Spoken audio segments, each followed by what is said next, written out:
మీ సినిమాలు చూస్తూ అసలు మా ఒక లైఫ్‌ని డిఫైన్ చేయాలంటే బ్రహ్మానందం గారి సినిమాలే డిఫైన్ చేస్తాయి మాకు చాలామందికి.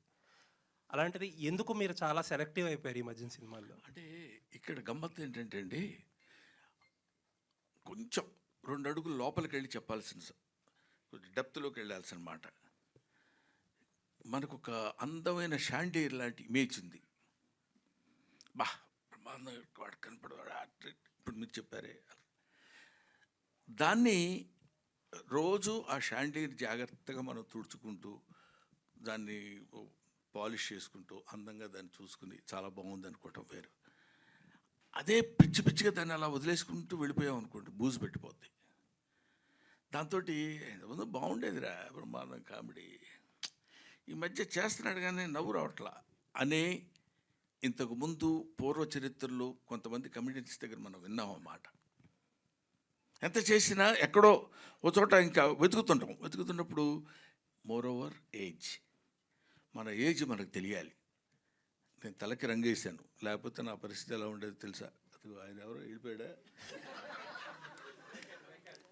కాబట్టి ఆ ఏజ్ ఒకటి, you have to accept the ఏజ్ని యాక్సెప్ట్ చేయకుండా నేను చాలా యంగ్ అంటే అది కుదరదు. కాబట్టి ఇంతకుముందు చేసినంత యాక్టివ్గా కూడా నేను చేయలేకపోతున్నాను అన్న విషయం నాకు తెలుసు. నేను చేసే కామెడీ ఇంతకుముందులాగే ఎప్పుడెంతసేపు కాడు కొట్టడం, ఇవన్నీ చేసిన కామెడీయే చేస్తున్నాను, చేసిన క్యారెక్టర్సే నాకు రాస్తున్నారు. దీనివల్ల నాకు నా ఇమేజ్కి ఫర్ ఎవర్ గుర్తుపెట్టుకోవాలంటే కొన్ని మనం తగ్గించుకోవాలి అనే ఐడియా సెల్ఫ్ క్రిటిసిజంతో నేను తీసుకుంది.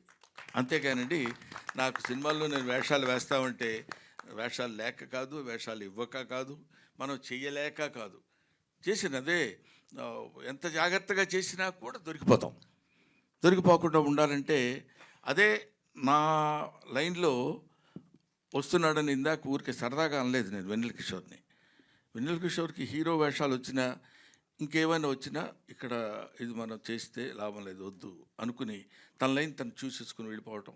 That criticism, self criticism is more necessary.